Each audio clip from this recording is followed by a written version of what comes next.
നടൻ സിദ്ദിഖിനെ ഒളിവിൽ താമസിക്കാൻ സഹായിക്കുന്നവർക്കെതിരെ കേസെടുക്കാൻ നിർദ്ദേശം.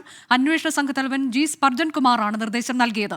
6 സംഘങ്ങളായാണ് സിദ്ദിഖിന് വേണ്ടി തെരച്ചിൽ നടത്തുന്നത്. ശ്യാം കുമാർ ഏറ്റവും പുതിയ വിവരങ്ങളുമായി. ശ്യാം, നേരത്തെ അദ്ദേഹത്തിന്റെ ഫോൺ ഓൺ ആയിരുന്നു, പിന്നീട് അത് പരിധിക്ക് പുറത്ത് എന്ന് കാണിക്കുന്നു, ബിസിയാണ് എന്ന് കാണിക്കുന്നു. ഏതായാലും ഇപ്പോൾ ഇത് അന്വേഷണത്തിൽ എത്രത്തോളം നിർണായകമാണ് ഈ ഫോൺ ഇടയ്ക്ക് ഓൺ ആയത്? അദ്ദേഹം കേരളത്തിൽ തന്നെയുണ്ട് അല്ലെങ്കിൽ കൊച്ചിയിൽ തന്നെയുണ്ട് എന്ന നിഗമനത്തിലാണോ ഇപ്പോഴും അന്വേഷണ സംഘം? അനുജ, സിദ്ദിഖിന്റെ കേസുമായി ബന്ധപ്പെട്ട് അന്വേഷണ സംഘത്തെ വഴിതെറ്റിക്കുന്നതിന് വേണ്ടിയിട്ടാണ് ഫോൺ ഓൺ ചെയ്തത് എന്നുള്ളതാണ് നിലവിൽ അന്വേഷണ സംഘത്തിന്റെ വിലയിരുത്തൽ.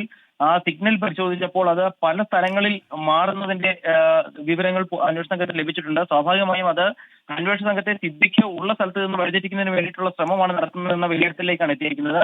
അതിന് പുറമെയാണ് സിദ്ദിഖിനെ ഒളിവിൽ പാർപ്പിച്ചിരിക്കുന്നവർക്കെതിരെ കർശന നിയമ നടപടി സ്വീകരിക്കാൻ അന്വേഷണ സംഘ തലവൻ ജി സ്പർജൻ കുമാർ IPS നിർദ്ദേശം നൽകിയിരിക്കുന്നത്. 6 സംഘങ്ങളാണ് സിദ്ദിഖിന് വേണ്ടി അന്വേഷണം നടത്തുന്നത്. സിദ്ദിഖിനെ മനഃപൂർവ്വം ഒളിവിൽ താമസിച്ചിരിക്കുന്നവർ പോലീസിനെ വെല്ലുവിളിക്കുന്നു എന്നുള്ളതാണ് അന്വേഷണ സംഘത്തിന്റെ വിലയിരുത്തൽ. അത് നിയമത്തെയും വെല്ലുവിളിക്കലാണ്. അതുകൊണ്ട് തന്നെ അവർക്കെതിരെയും കുറ്റം ചുമത്തി FIR ഇടാനും നിർദ്ദേശം നൽകിയിട്ടുണ്ട്. ഏതായാലും പോലീസ് അന്വേഷണം കാര്യക്ഷമമായി തന്നെ മുന്നോട്ട് പോവുകയാണ് സിദ്ദിഖിന് വേണ്ടി.